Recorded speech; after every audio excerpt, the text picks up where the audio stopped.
네, 여러분 안녕하세요. 뉴스입니다. 윤석열이 강제징용 3자 변제안이라는 거대한 선물을 일본에 안긴 이후에 일본은 대놓고 독도는 일본 땅이라고 표기한 교과서를 검증하는가 하면 이제는 독도 문제를 윤석열 정부 임기 내에 해결해야 한다는 노골적인 목소리까지 내놓고 있습니다. 윤석열이 완전 호구짓을 했기 때문에 호구에 걸맞는 요구를 하고 있는 것입니다. 이거 보통 심각한 문제 아닙니다. 일본의 산케이 신문에서는 일본 내각의 한 간부가 윤석열 정부가 공개한 강제징용 다음으로 독도 문제를 해결해야 한다라면서 일본과 한국 관계 개선에 전향적인 윤석열 정부 임기 내에 독도 문제 해결을 강하게 호소할 필요가 있다라고 말했다고 합니다. 그런데 이런 발언은 이번이 처음이 아닙니다.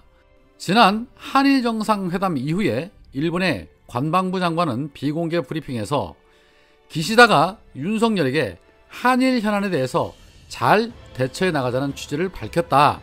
이 사안 안에는 독도 문제도 포함된다라고 말한 바 있습니다.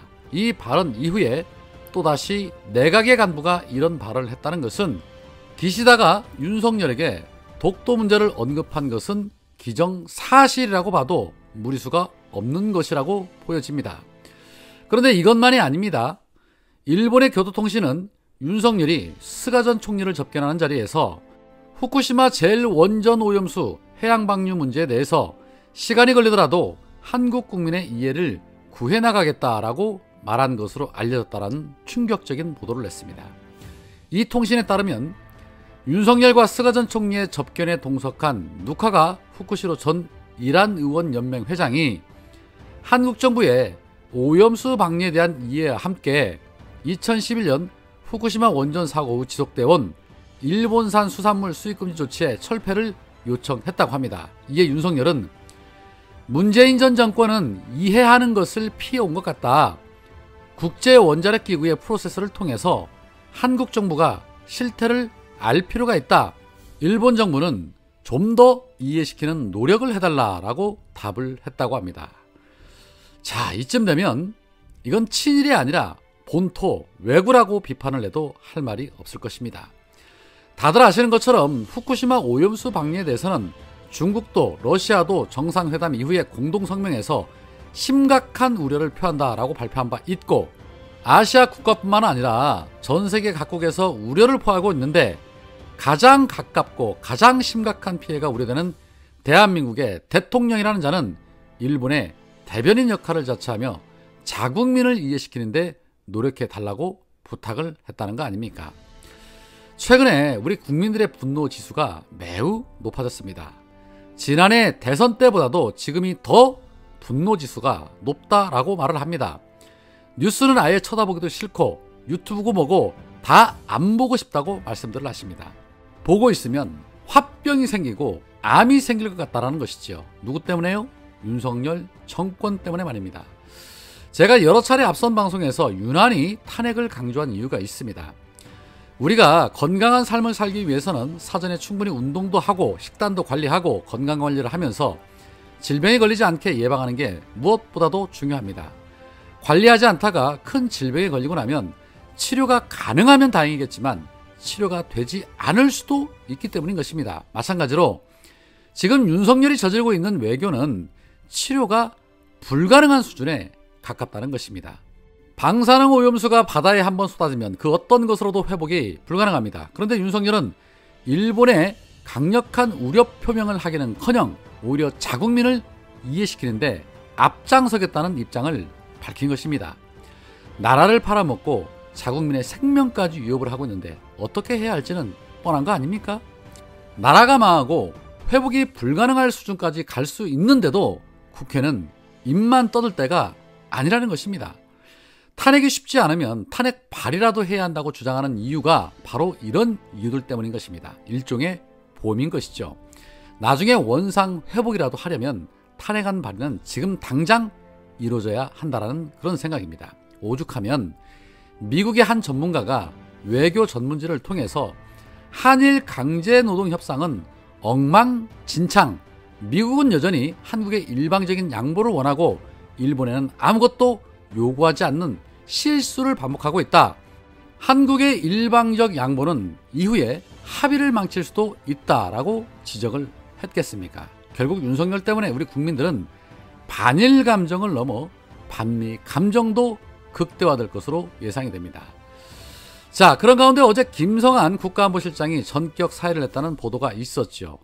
그런데 김성한이 돌연듯 사의를 표명한 것을 두고 다양한 해석들이 나오고 있는데, 가장 힘을 얻고 있는 것은 김태효 안보 1차장과의 힘 겨루기에서 밀렸다는 해석이 지배적입니다. 쉽게 말해 윤석열과 김건희 라인 중에 김건희 라인이 이겼다, 뭐 이렇게 보시면 될 듯합니다. 이미 일본 방문에 앞서서 김일범 전 의전비서관이 사의를 했고, 앞서서는 이문희 국가안보실 비서관도 교체가 됐습니다. 그런데 이번에는 윤석열의 50년 직이라는 김성한 안보실장마저 미국 방문을 한 달 정도 앞둔 시점에 사의를 했다는 것은 이 내부에 심각한 문제가 발생했다라고 짐작할 수 있는데, 그 내용을 들여다보면 미국 방문 과정에서 조 바이든 미 행정부가 윤석열의 국빈 방미 준비 과정에서 세계적인 가수인 레이디 가가 그리고 블랙핑크 등이 출연한 국빈 초청 특별 문화 프로그램을 제안을 했는데, 대통령실 외교 안보 라인이 대응이 지연돼서 한때 무산 위기에 처했고, 윤석열이 이를 다른 경로를 통해 뒤늦게 파악을 해서 수습을 했다라는 보도가 있었습니다.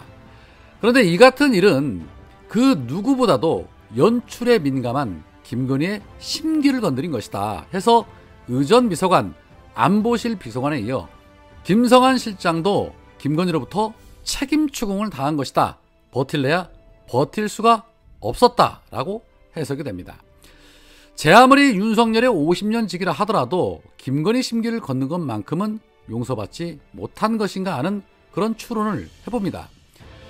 민주당에서는 잇따른 외교 참사에도 책임을 회피하고 모르쇠로 일관하던 사람들이 하루아침에 경질된 이유를 밝히라며 현재 압박하고 있습니다. 제 아무리 국회가 요구를 하고 국민이 요구를 해도 콧방귀도 안 뀌던 자들이 누구의 입김으로 이렇듯 전격 사퇴를 했을까요? 어제 박지원 전 원장이 사실상 대통령은 김건희고 윤석열은 영부남이라는 말이 세간에 파다하다라는 말을 한 바 있습니다. 사실상 김건희가 국정을 쥐락펴락하고 있다는 것은 이미 세간에 다 알려진 사실인데, 이러한 부분들이 하나씩 둘씩 수면 위로 떠오르면 사실 민주당 입장에서는 땡큐입니다. 김건희가 나대면 나댈수록 윤석열 정권은 김건희의 국정농단으로 빠르게 내리막길을 내달릴 수도 있기 때문입니다. 김건희가 나대면 나댈수록 땡큐이긴 하지만, 그런데 그보다 먼저 앞서 김건희 특검이 가장 중요한 관건이죠. 그런데 어제 민주당이 결국에는 정의당을 설득하지 못하고 김건희 특검을 패스트트랙에 태우는데 결국 실패했습니다. 그리고 50억 클럽 특검에 대해서는 오늘 법사위에 상정하는데 합의했다고 합니다. 4월 임시국회에서 정의당과 공조할 가능성은 남아있다라고 주장을 하고 있지만, 글쎄요, 국힘당 이중대가 내년 총선을 앞두고 민주당에서 통큰 양보를 하지 않는 이상 과연 김건희 특검에 동의할까요? 저는 가망 없다고 봅니다.